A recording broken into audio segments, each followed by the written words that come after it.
to talk about something that I just found out about because I didn't even know that this existed. Well, I guess I kind of did. Well, at the same time, I didn't. And I'll try to make this video somewhat short, somewhat long. I don't know. I always like the longer videos. I was talking about this in the one that I did yesterday, where I was never a huge fan of like the quick cuts, at least not for like educational videos or like just like purely documentary videos. That was never something that I was interested in. So I'm like, that's not the type of content that I want to make. But lately I've been learning about like web scraping and scraping like information off the internet. And I'm just like, there's no way that this is possible, because when I first started out and like trying to figure out how to like either create some sort of business or create some sort of like lead list to be able to sell to people. And I was thinking about this as well too. And we're going to jump around in the normal fashion that we always do, because that's how my brain works and it's how I'm able to formulate ideas. Could write some of this stuff out as well too, but even that way I still sometimes will jump from place to place. Plus it's just easier for me to talk. So like, I didn't know that I could do lead scraping. Like I didn't know that that was something I could do. I thought that I just had to always like build an audience or run Facebook ads or have this other like do cold calling. Now I'm like, there's this whole different way where I don't even have to like touch anything and I can just like automate it once and then it's like done. And to me, for some odd reason, I'm like, there's no way that it can be this simple. But then I was thinking about that the other day too, where I was just like, well, so if I was able to close the amount of deals that I did at the company that I was at, like if I was able to have an average deal size of $28,000 at the company where I was at, and I did 12 of those deals on average over the course of the month, I was like, okay. And that was a simple process that once it was set up, it was just like automated and automatic. So I think about that, I'm like, okay, well, if it's really that simple, like what is preventing me from doing this said service? What is preventing me from what is preventing me from doing the work that I need to do? And I think about that, I'm like, okay, well, if it's this simple, then why wouldn't somebody else learn it? And then I'm like, well, if I was somebody else, I don't want to do certain things. Like there's certain aspects that I don't even want to do in my own business. So I'm like, I'd rather just pay somebody else to do it. Like I didn't want to have to clean up dog poop out the apartment complex or the house that I managed. I was like, I don't want to have to pick that up. So I ended up hiring somebody else. I was like, I don't want to do the cleaning for this. I very well could have, but I was like, I don't want to. So I'm like, I'm going to hire somebody else that enjoys cleaning, that enjoys picking up dog poop. Like that's their passion. And I was like, I'd rather just hire somebody else like that. So then I guess I think about it in those terms. I'm like, okay, well, if this person is, say, more interested in doing this other thing, like a plumber or an electrician, and I don't think I was talking about this in the other video. I think I was just thinking about this on my walk after I did this, because I did this video yesterday before I ended up going on my walk. And I was thinking about that, where it's just like, there's these plumbers, there's these electricians, there's woodworkers, there's remodelers, there's all these other businesses that they're focused more on like the physical aspect of it. Whereas like for me, I don't know how the electricity works. I don't know how a plumber works. I don't know how all these other businesses work. The only thing that I myself know, and the things that I'm good at, is like technology, solving problems, like connecting dots, doing automation, trying to find the most efficient way to do something. Because that's always been my 2 cents, is like, why overexert myself in certain ways? So I guess when I'm seeing this and I'm looking at these numbers and I'm like, bro, there's no way that it could have been this simple this entire time. To me, I'm just like, okay, if I would have known this years ago, then I could have been years ahead. And then I'm like, okay, well, if I would have known this years ahead, then like, where would I have been right now? But then I'm also like, but then if I would have known those things, I wouldn't have had the information or the skill set that I have to be able to accelerate myself in the ways that I'm accelerating myself in now. So I'm like, there's this aspect of like beating myself up from not knowing these things in the past, but then there's this other aspect where it's just like, just push forward, just keep going, like you've got this. And then each time I try it, I'm like, okay, this is interesting, and we'll try it. And then I'm like, well, why would somebody pay this amount of money? And then I stop. And then it's like, well, I believe that I can do it. Like I believe that I can be able to sell this said service to this said person, to be able to automate their process in their way, shape, or form. And that's why when I run these numbers and I look at I did it on chat a moment ago. When I run these numbers and I'm like, okay, well, what are the conversion rates for, like, say, if I send out cold emails and if I send out like first cold calls, because I'm like, the cold calls are great, dude. Don't get me wrong. I've kind of done that beforehand, but then I'm like, then I have to like, there's just this whole different role, and I don't mind having to do both. But I'm also like, I would rather just be able to make these videos and like help other people figure out the things that they want to do. And then it's just like, well, there's this whole knowledge thing where it's just like, I was reading this thing, and if you guys are familiar with Tai Lopez at all or anything like that, people are like, they throw him so much shade because he's selling information, and it's just like, he might not have actually done the thing. He did it himself, yet he has the information and he's helping somebody else do that said thing. And that's where I'm like, okay, well, do I really have to be able to do that said thing first? And you could be like, yes. But then I'm like, but then there's all these other personal trainers out there or coaches out there that they themselves have never been in the shape that I want to be in, and yet they're teaching people how to do the thing that they are wanting to do. Like a personal trainer, I would rather work with a personal trainer that looks like myself compared to somebody that looks like, let's say, one of the personal trainers that's like overweight. Like I wouldn't want to work with that person. Like sure, they may have more of the expertise and the skills and like the knowledge, but they don't have the physical like proof within the pudding. So then I think about it that way, unless they're able to deliver the results for these other people, or if they're able to deliver the results for the other people and they have these testimonials and these success stories, then it's like, okay, well, maybe they are a good trainer, but they might not just look the way that I want to look, because how many personal trainers have actually been like on stage presenting themselves? So when I think about Tai Lopez and I think about all these other educators or these other people, it's just like everybody's always going to throw shade at anybody. And it's just like there will never be an end to the bitching, which I get it. I understand it. It's not something that like everybody's always going to bitch about something about how they don't have enough money, how they don't have enough freedom, how they don't have enough food, how they don't have a nice enough house, how they don't have enough nice enough anything. And I was talking to this guy the other day too at the gym where he basically helps startups. So like he'll go in, he'll figure out how to like grow a startup or something like that. He was telling me a story about how one of the guys he was able to do, I think he was doing like $80,000 a month in revenue for his business, or his $80,000 a month in sales. He's like, hey, we want to scale this and sell it within the next quarter. He's like, okay, I'll go out, I'll go find some people that are willing to buy the company. He ended up going out and finding somebody that wanted to buy the company, and it was like for $32 million or something along those lines. I was like, okay, well that's fascinating. And then he's just like, he went back to the buyer, the customer, the client that he was working with, and he's like, hey, so I got you a deal for $32 million for this business. And he's like, yeah, I'd rather go for $100 million. And he's just like, bro, are you crazy? Like $100 million? He's like, yeah, I want $100 million. It's like, okay, sure, why not? Whatever. So he ended up going back. He's like, the best I could probably do is like 36 or 42. And he's like, he tried to go back to get that. He wasn't able to get back like 36 or 42 million for the deal. So the guy didn't end up going through the deal. And he was like, he wanted to have $100 million more than having $32 million. And it's like, for you, you might be like, wow, I'd take $32 million. I'd be like, yeah, sure, I'd take $32 million too. People are greedy. People are greedy. They always want more. And I'm just like, I get it. I understand it, because having more is fun. Being able to create things is fun. It's enjoyable. It's exciting. Like it's fascinating to say, like, I enjoy it, because that was one of the aspects of what the guy was telling me. He's like, I have so much money to where like I would never have to work another day in my life, or at least for a couple of years. And I was like, that's great. And I mean, if he sold all of the 11 cars that he had, and if he sold all these other things that he had as well too, he probably could have gone for even longer. But it's just like, there's still this aspect, and I came to realize this myself as well too, around, say, creating some sort of something. Because like this past year I took off. You've probably seen some other videos on the channel so far at this point in time, because I have started posting these, where there is this, it was great having the time off. It was also kind of a little bit boring at the same time, because I was like, I just sit on the couch and I'm like, what am I supposed to do? I'm like, I don't know, because I made a vow that I wasn't going to talk to people. And I was like, well, this isn't great. But I was like, oh, whatever. Like, we'll go hike, we'll go bike, we'll go run. Like, we'll go feel our emotions. Like, we'll do all these things that we need to do, which was great. It was wonderful. I loved every single aspect of it. And then I think about it. I'm like, okay, well, I like being able to receive. I like being able to create. I like being able to share. I like being able to connect, just like with the people that I connect with. Like, that is more of where I find my passion and my joy. And even though everything and all of this is just happening within my own head, which is a complete trip, and I talked about that, I think, in a video a couple weeks ago. I don't even know when this is getting posted, because I'm behind on recording these versus the other ones that are already up on the channel at this point in time. I like having a little bit of buffer zone in case something gets missed. Nothing ever gets missed, but just in case.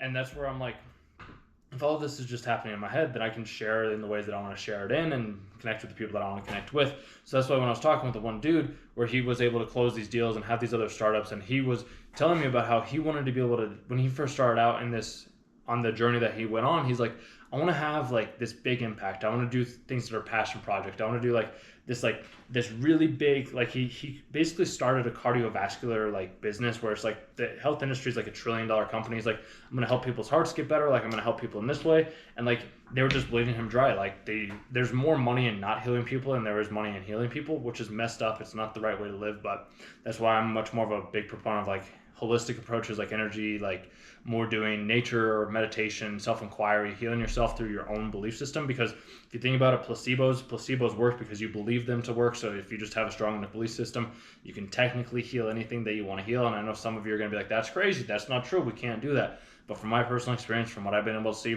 it is true. Like, it's just a matter of you testing it and actually believing it. But if you don't believe it, then it's not going to happen, because this all just comes down to a belief system that you have within your own self. And that's why what I was talking about just a moment ago, where it's just like, it's all happening within your own head. If it's all happening within your own head, then you can create anything that you want to create. You can manifest anything out of thin air. You can get on the right frequency. You can start to float down the river. You can have all these great, amazing things come to you. Just like I had that guy come to me last night, and him and I, we ended up having a conversation, which then is helping me help my other buddy get a little nice push, so that him and I, we can start working on this other thing that we're wanting to work on, which I find is great and exciting. And I've had to do this multiple different times, because there was another time at this event that I went to that I wanted to like go to this dance. Like, I wanted to go to the rave because I didn't go to the rave for the 2 years prior to us going to this, and I had met this girl at the thing, and I was like, she's like, hey, are you going to this? And I was like, yeah, I'm going to this. And then my buddy and I, he's like, yeah, it's just going to be a bunch of nerds like dancing. I was like, all right, yeah, sure, we don't have to go. But an aspect of me wanted to go, but I didn't want to say that I wanted to go. So I wanted to test the law, basically, of being like, okay, well, can I get somebody else to like influence him? This other dude ended up walking into the parking lot, and we talked with him, and he's like, you going to the rave? He's like, yeah, I came all the way back from Denver to go check this out. And it's like, oh, okay. Like, you want to go check this out? Like, and my buddy, he's like, yeah, sure, we can go. Like, we'll check it out. And I was like, awesome, cool. Because I didn't have the confidence back then to be like, yeah, dude, I want to go do this thing. I'm working on becoming more into my like leadership ability to be able to like lead the conversation or lead the person or lead like wherever we need to go in the ways that we need to go therein. It's why I'm much more attuned to having like that one-on-one personal connection with a lot of people, because that's how I can lead and inspire in the best ways that I know how to. So that's why like I always have these people tell me these amazing stories, which I hopefully relate to you, which will hopefully inspire you, because sometimes you might not necessarily have this belief within yourself. So if you hear it from me secondhand from somebody else, then by all means, because you might not necessarily be getting these stories from other people. And that's why when I hear this guy, when he was going back to him having the medical industry and the medical business that he wanted to have to be able to help these people with the heart, cardiovascular things like that, business ended up failing for him. He lost, I think, $20 million on that or something along those lines. And he's telling me he ended up selling these two other businesses around, like, he sold two weed businesses. And he's like, yeah, it's sad, but it's just like, that's where a lot of the money goes. It's the money goes into like alcohol, weed, I want to say the pornography, the corn industry. Like, it goes into these other industries that are much more, they're appealing to people's vices, they're appealing to people's greed, they're appealing to people's 7 deadly sins, basically, which is messed up, but it's just like, that's the world that we live in. Perfect people don't buy things. And I was listening to that from this guy around Cliff, where he was talking about that. I might have touched on that a little while ago as well too, is people don't buy things because they're perfect. They buy things because they're trying to fill a void, which I've come to realize, like, there is no void that needs to be filled. And whenever you buy something, it's because you're trying to help yourself out in some way, shape, or form. Like, I mean, you can probably see I bought in lots of books. I bought in a bike. Like, I bought in like all these other things. This I didn't. I found the calculator. Like, there's certain things that I'm able to like manifest, and then there's other things where I'm like, well, I'll just create it out of thin air in some way, shape, or form, or I'll just go out and buy it.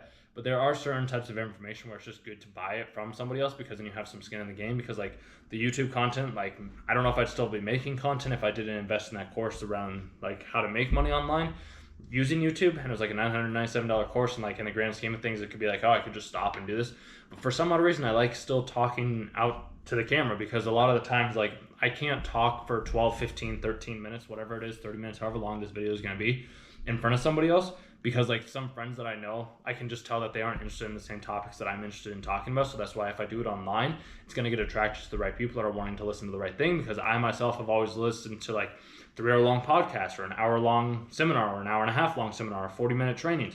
Like, I've listened to these like much longer in-depth videos, but I have a feeling that those people aren't able to talk with their friends about those said topics, because they're like, oh, dude, this is the 5th time that I've heard you say this. Whereas like you coming into my channel for the first time and hearing me and listening to the things that I have to say, it's like, oh, hey, maybe I like this. Maybe I'll jump over here. Maybe I have a story that I also want to tell him. So like, then I'll book a call with him, and then I can tell him my story, and then we can connect, and maybe he can guide me down a different path. It just really all depends on what we're wanting out of life and where we're wanting to go. And that's why when I hear these things of, I would love to be able to provide something of significant value, which everything is of significant value. Me showing up in the ways that I'm showing up right now is significant value. Then again, I think about it as like, okay, well, some of the more successful businesses are businesses that are appealing to people's desire to have this said option, or this said outcome. Because with the weed industry, what the guy was telling me, he's like, yeah, so he didn't actually change anything. He just sped up the process. So there's this value equation where it's value equals the perceived likely, like your dream outcome. So like, what do you want to have happen? The perceived likelihood of that said thing happening. And then you have a line underneath it where it's basically the time delay that it like how long it'll take to have that happen, which will you want to have like that be as fast as possible. Even though you can't always speed up everything, software does help that out, and that's where I'm like, okay, well maybe the web scraping, like that's gonna save people a lot of time, and being able to automate a process within that said scraping ability could be very valuable. Then I'm also like, well, I like the coaching aspect, I like the consulting aspect, but I also need something that is a physical deliverable. At least that's a belief system that I seem to be holding on to right now, which is perfectly okay. I just, even though like when I did the coaching for other people in the past, or I've gone to like Songs as a spiritual like meeting group, when I've gone to those things, there was no physical like deliverable for me as a person. But like those things were a little bit cheaper. It was like $200 a month or something like that, I'm pretty sure. And then it was like $50 or something along those for like the group sessions. Whereas like the coaching, the consulting, or the video work, like for me, it's a little bit more expensive because it's like I'm having to put more time and energy into creating that said vice or whatever it is. So I'm like, I feel like there needs to be a strong deliverable, especially if it's for a business and not necessarily just an individual, because the coaching that I received was more like a therapeutic type of coaching, and the satsang was more of like a group spiritual type of meeting as well. So I guess I just think about those things, and along with going back to the weed thing of how he was able to grow and sell the business, was they just found a quicker way to be able to package the weed in a more efficient manner to be able to get more weed transported into the like dab pens, whatever it is that they had. I'm like, okay, well that's pretty fascinating. And the dude like, and this is where I say like, now he's selling putters, I believe, which I'm like, that's pretty cool. Like all he's doing is he's literally just selling putters like to golfers. And I'm like, okay. So it's really very simple, and that's where I'm just like, I'm baffled, and I keep boggling my mind, because I think I was talking about that the other day, where it's just like I was putting all this effort and time into applying to other businesses instead of just being like, you know what, I'm just gonna do my own business. Because like when I look at these numbers, dude, like so I have this whole spreadsheet right now where I'm like looking at like different ways, because like my minimum monthly target right now is $5,000. Like that's for me to cover the expenses of where I'm at right now. But then I'm also like, in order for me to make $1 million a year, and you can be like, $1 million a year is a lot, but then when I break it down, bro, I'm like, it's really not that difficult, especially when I looked at the past sales role that I was doing, where I was able to close $5 million within within the said year. Like that's the amount that I closed. So when I do the math and I break it down, it's just like on average, I round up, because I just don't like, I mean, you can say that $1 million divided by 12 is $83,333, but I like just to round that up to 85,000. So I'm like, to have, and this is a monthly income in sales, so like obviously your cash collected is going to be a little bit different. But when I look at it that way, I'm just like, okay, well, to have $85,000 in sales like monthly, like there's multiple different ways that you can do it. I was going more of like a higher tier type of thing, but like 85 businesses at $1,000. It's like, okay, well, what type of value could I bring to 85 businesses? And then I'm like, okay, well, there's the AI automation, where it's just like, hey, I just get enough people just to buy $1,000 product, like 80 people, because beforehand I'd got 12 businesses on a given month to pay $28,000 on average. Like we had higher and lower deals, but like that was the average month. That was the average deal size, was $28,801. We'll just round that up to 29,000. So then I'm like, I closed an average of 12 of those per month, and now I'm struggling, where it's just like, not even struggling, but it's just like, I can't even seem to pick up the phone or send an email to a business to ask for like a $2,000 product. And it's like, okay, well, where's that coming from? And then it's like, well, if it's not coming from like, it's not even that it's coming from somewhere, but I just think about it in terms of, well, what could I give them? Like what, because I think I've just overanalyzed this too much, and I get it, I understand it, because I do believe that I am able to create these things. And that's the kicker right there, because when I was like, and I think I touched on this the other day, when I was mowing lawns and when I was like shoveling snow or raking leaves or something like that, there was no guarantee that like I would do the work. Like it was just like, this is what I give to you, and you can either like it or you can't like it. Like, but I'm still going to get paid one way or another, and I'm going to do the best work that I possibly can. So that's when I say, like, to be able to get $85,000 of sales in a month is pretty simple, like with the math and at least the numbers that I ended up doing. Because I have this other thing over here too, and I think I touched on it a little bit, but I don't think I finished the thought, which I do. I do that sometimes. Giving information. So like, if I wanted to reach out to businesses and I did a total, like I'd have to do a total of 168 calls per day, or I could automate send in 420 emails per day, which is 2100 emails a month, which Claude is giving me that as a close rate of around like 2% or so. So like that, they say 42 closes if you get positive responses on that, which that very well could be. It could be a little bit higher, it could be a little bit lower. But I mean, if you're getting around 7, I think, leads per day ish or so by sending out 150, well, I guess 420 emails per day, and you get around 7 positive responses. I mean, you times 7 by 5, you get 35. You times 35 by 2, you get 70. You times 70 by 2, you get 140. So you have 140 at least possibly booked appointments. And if you have a close percent of like, what, 2% on that? Is that like, what is that, 140 times by 0.02? I mean, you get 2, I mean, that would be about three leads for closes. That seems very low. That was a 2% close rate, right? 140. Let's see, you have 140 booked meetings. Well, I mean, 28. Let's say we have 28 booked meetings in a month, and you close what, 0.4 or something like that. I mean, that's still 1. This just doesn't seem right. But I don't know, dude.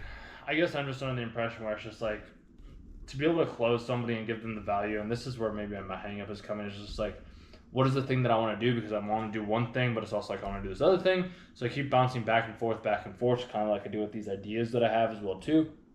This is back to what I was saying. It's like 85 businesses at 1,000, or you have 55 businesses at 1,500, or you have 42 businesses at 2,000, or you have 34 businesses at 2,500, or you have 28 businesses at 3,000, or you have 24 businesses at 35,000, 21 businesses at 4,000, 19 businesses at 45,000, 4,500. I know I was saying 1,000. 4,500, and just so on and so forth until you get down to the bottom of the rung. And I'm like, that can't be like it's.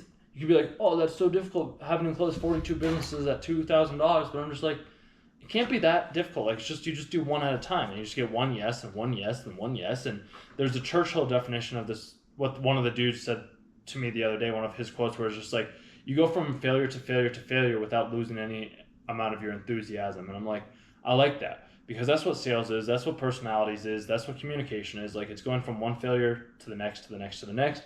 Because there was one day, the other day, where I was just like, I was talking with this girl, I introduced myself to her or something along those lines. I don't even remember what it was, but she's just like, I have a boyfriend. I'm like, okay. But I didn't know how to necessarily respond to it. I was just like, I was just trying to be nice. I was just trying to be your friend. Then a couple days later, last night, I did the exact same thing. I was just like, hey, you look good. Talked with her for a brief second. She's like, I have a boyfriend. I'm like, okay, and? Like, can we not be friends? Can we not just talk? She's like, oh, yeah, I guess that's true. People always jump to the conclusion of what they themselves have had in the past, and this is where I want to say, like, you being able to relate things a little bit different, and maybe this is something that I myself have done as well too, is I would jump from one thing from what the past was to be able to create something that is new in the present. So I guess it's a matter of just starting where I am, because now is new. Remember that. That is something that is very crucial to remember. Now is new. If you can remember that, things do become a lot easier. They have become a lot easier for me. And there's always these concepts that come up too. I'm like, where I love the business side, but then I also love the spiritual side. And then I'm like, I love the money side, but then also like, I do just love the money side. And I'm like, I might as well, because I'm not taking anything away from anybody else, because if everybody else is me and I am everybody else, then the thing that I am giving to them is the thing that I myself would give to myself. It's a very, I wouldn't say it's a tough challenge or tough problem to have.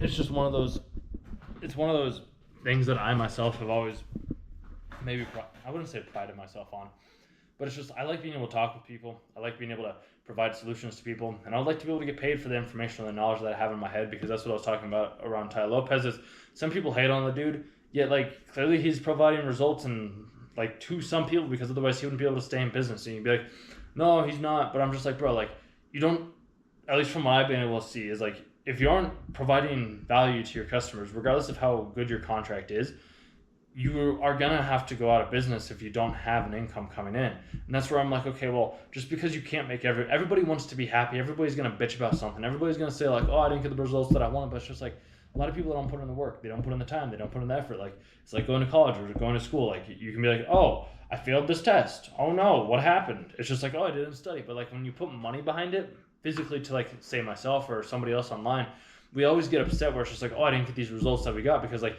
you were guaranteed this set outcome of like however much money you were going to get or whatever it may be. Whereas like in college, it's not the same thing, but you are guaranteed, like you're being guaranteed to get a degree, but then if you don't show up to classes, you're not going to get the guaranteed. But nobody seems to flip out over colleges, because they're much more, I'd say, standardized than the people online, because like there's probably more vetting. There's some people online that aren't going to be doing it in the most ethical way.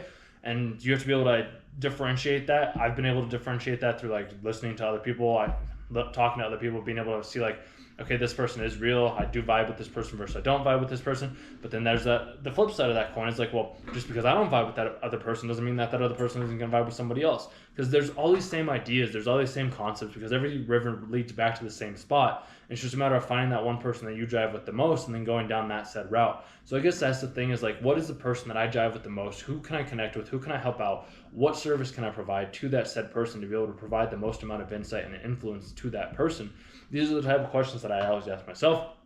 These are the questions that I would ask you, because like I do coaching, like I do like having conversations. I do enjoy like touching on smaller, thinner details. I also do like being able to just like learn new information of like, how can I automate this? How can I make this easier? What ways can I use to be able to use this said service? And then I just had to pull the trigger, dude, and just basically invest some monetary compensation, because to me, I still, for some odd reason, I can't seem to wrap my brain around this, and I'm working on it. I am. It's just like, and I had a dream about this actually 2 nights ago, and it's fascinating because there's an aspect where this person had less money than I had in my hand, and they were, or vice versa, and it was just like so I had less money, and we had less money in this hand, and this other person had more money. They're like, hey, I'm gonna give you, I'm just gonna make up numbers because I don't remember the exact numbers. I just remember there was like big stacks of cash. But it was just like, I was holding this, and then this other person came up. He's like, hey, so I see, it's just like, I'll give you 100,000 for your 50. And I was like, oh, wait. And I had all of these people, bro, that were just coming up and saying this. And I was like, what? Hold on, this doesn't make sense. And for some odd reason, it's hard for me to rationalize it around it in like a logical way. And I guess it just has to be like, I spent the time and effort, and I'm helping somebody else save the time and effort, because we only ever have such a limited amount of time in the day to be able to do certain tasks that we need to do. And sometimes it's just good to have somebody else do some busy work or something like that. Like the guy that I was talking about at the beginning, he has a VA in China, I think, or something like that, where she works 40 hours a week for him. He pays her $1,000, and she's incredibly happy doing the work that she does. And I'm just like, to me, that's insane. But like to her, like that's probably a lot of money. So it's just like, it's all subjective at the end of the day. You can't really get upset about somebody making more money or doing things a little bit different than you, because it's really just a matter of information or skills, or reach out, or like that time and effort. And we all have different goals. We all have different dreams. We all have different ambitions. We all have different outlooks. We all have different perspectives. We all have different knowledge. So it's just like, why not share that knowledge that we do have with other people to be able to help them on their journey, so that they can then all of a sudden start to share other people's knowledge, because it's all about standing on the shoulders of giants, and we just keep getting taller and taller and taller the more information that we learn with the different experiences that we have. Because you and I are never going to read the exact same books in the exact same order, and even if we do read the exact same books in the exact same order, we're never going to take the exact same line or the exact same information out of that said book in that same order that we did, because we're at different places in our life. We've had different experiences that have led us up to that said moment at that said time. So there is never a time when there's going to be two people that have the exact same way of thinking. There's going to be some commonalities, but like two people, like I said, can be in the exact same room or read the exact same book and have two completely different outcomes. It's just a matter of like, what are you looking to have out of this said thing? Because there's no way to identify whether you're or not you're even hearing the words that are coming out of my mouth in the way that I want you to hear them in. You can probably pick up on the verbs and the energies and like the vibrations behind the words when I am speaking them, but there is no way of being able to identify whether or not this is the said thing that I am talking about. Like, that's up to you. That's up to your past experiences. And that's why like these people that sell these things to you online, they never really meet you where you're at least not in the courses, like more on coaching. Like that is where you can more meet the person where they're at, is because I get to know like, oh, this is your past. These are the things that you've gone through. These are the questions that you have. Whereas like an online course that is just like already pre-built and pre-made, that's just something where it's just like, I had a lot of people that were struggling with this thing, or I was struggling with this thing, and then I ended up creating this thing because one, it helped me, and it helped out a lot of other people as well too. Whereas if you want to have the tailored personal like coaching or whatever it may be, that's where like you can work with me one-on-one, and then I can help you out with that. And this can be applied in many different domains. This can be applied in many different areas. It doesn't have to be like with me. It could be with anybody. It could be with your own business. It could be with your own area. And this is where I talk, like I have all these ideas around business, but then also have all these other ideas around like metaphysics, esoteric, like sales, relationships, communication, stories. Like I like being able to connect all the different dots to make it more of a whole experience than it is like as a partial experience. That's just my way of doing things. Maybe it's not your way of doing things, but this is just the way that my mind works. And that's why I'm like, okay, well, how do I use these skills in the most efficient way possible? Maybe there is no most efficient way possible. Maybe it's just me getting out there, sending the emails, having the conversations, and then making small little adjustments as we go. So I do with these videos. It's what I do with everything else in my life. So I figured that'll probably be the best way for me moving forward. I could keep going, but I'll wrap it up there. And yeah, I'll see you in the next one.